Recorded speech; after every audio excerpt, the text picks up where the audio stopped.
magduha-duha ta diya sa tong pagtuo kang Jesus Christ, no? So pinaka-importante mong igsuon submissive ta, dili pod bot pasabot nga submissive na nga magtotoo perfecto na ta, di ba? So dili man ta perfecto tanan, makasala man ta, pero andam ta maminaw o magkat-on sa pulong sa Ginoo, andam ta magpaubos sa pulong sa Ginoo, andam ta magpatulid sa pulong sa Ginoo, di ba? So tungod sa sala nahinukman ta sa silot diya sa kamatayon, o usa pod duha, usa pod ang sulbad. Ang Ginoo nagpadala o nagluwas tatabang kay sa tuwa nga baoy mutulid sa atong kasala, di ba? Try na mo kanang kahoy. Ay kahoy nga pagtubo niya ba kanang baw gani.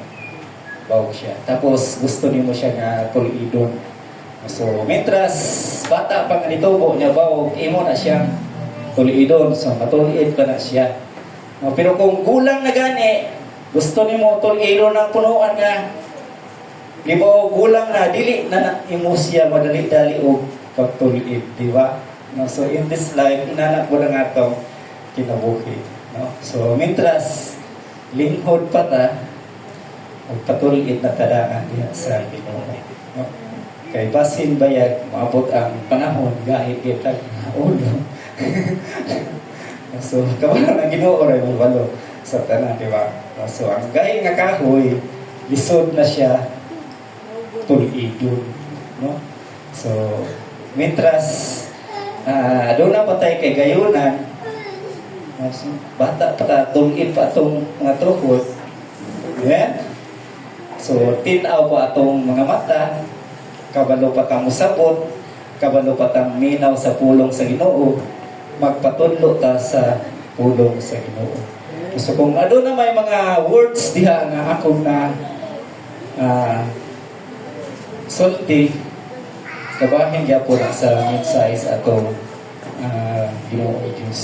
Tungod ka dili pwede nga ang pulong sa Ginoo atong dugangan, dili po pwede nga ang pulong sa Ginoo atong kuhaan. Kay kung unsa ang imong gitanong sa to, no? So, nalilimot ko. Basahan na ito mga igsuwa na. Okay. Aral din sa tapat sa akong mensahe.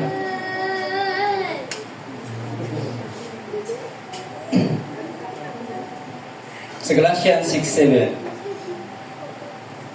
So, isigutan niya ang pagpanglimpong. So, ayaw ka mo pagpanglimpong ang Diyos dili malimod. No? So, wala gitay ikalimod sa atubangan sa Ginoo, no? Kay kung unsa ang ipugas sa tawo, mauusab ang iyang pag-aani, no? So Galatians 6:7. So yun ana pod ang atong kahimtang. Kung nagpugas tag pagkamatarong atubangan sa Ginoo, muani po tag pagkamatarong atubangan sa Ginoo, diba? Wala, di man ato matag na ang atong panahon sa itong pagkamatay, di ba? So, sama sa kawatan ang atong kamatayon, ang pagbalik po sa Ginoo, sama po sa kawatan, di ba? Remember mo sa katong babae nga giayo sa Ginoo, tungod sa dakong pagtuo sa babae nga makahikap ng maning sidsid sa Ginoo, maayo dito. So, paghikap pa lang niya, paglingi ni Jesus Christ sa verse 44, masayod na Ginoo sa iyang tuyo.